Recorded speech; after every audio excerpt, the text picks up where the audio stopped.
Nous sommes au centre d'entraînement des unités d'intervention de la police. Ici, vous pouvez le constater derrière moi, ce n'est pas une simulation, mais des tirs à balles réelles. Journalistes, communicateurs, professionnels des médias se familiarisent au maniement des armes. Lorsque vous tirez à l'arraché, vous allez sentir une pression et le canon va monter. Non, tout doucement, bam, le coup doit vous surprendre. Loin du confort des salles de rédaction, il troque le bic pour la Kalachnikov pour expérimenter les épreuves physiques et mentales auxquelles sont confrontées les forces de défense et de sécurité sur le champ de bataille. Leur mission, atteindre une cible à 40 mètres par la technique du coucher frontal ou le tir à genoux haut. Entre rechercher l'œil directeur, maîtriser sa respiration et le contrôle de l'arme, certains journalistes réussissent à toucher leur cible après plusieurs tentatives.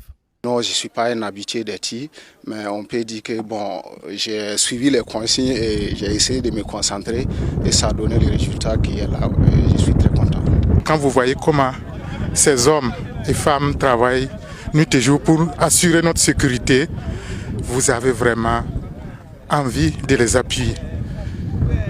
Quand vous regardez les conditions de vie de ces hommes qui escaladent ce que nous avons parcouru ici, vraiment tout Burkinabé doit quand même faire pardon et participer à la construction, à la sauvegarde de notre pays, le Burkina Faso.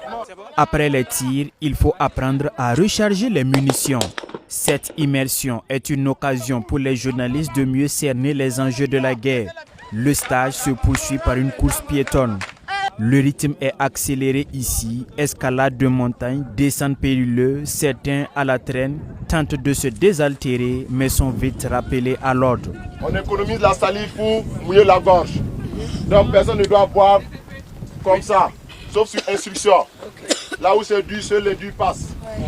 Ça peut aller? Oui. D'accord. Donc jetez-moi ça. Cet exercice initié par le ministère en charge de la sécurité vise à permettre aux hommes de médias de toucher du doigt un pan du quotidien militaire, la complexité de la mission des FDS et les règles de sécurité essentielles. L'idée est de faire de ces acteurs des VDP de la communication. Nous avons également travaillé sur le mental, parce que le militaire c'est le mental. Depuis matin, ils n'ont pas bu, ils n'ont pas mangé. Depuis matin, on ne les a pas préparés et ils sont là pour assurer et pour voir, vivre ce que les FDS et les VDP vivent sur le terrain. En plus de vous permettre de vous frotter et de renforcer les liens qui existent déjà entre vous, vous permettra à vous également de savoir que dorénavant, tout ce que vous allez retracer à travers vos plumes va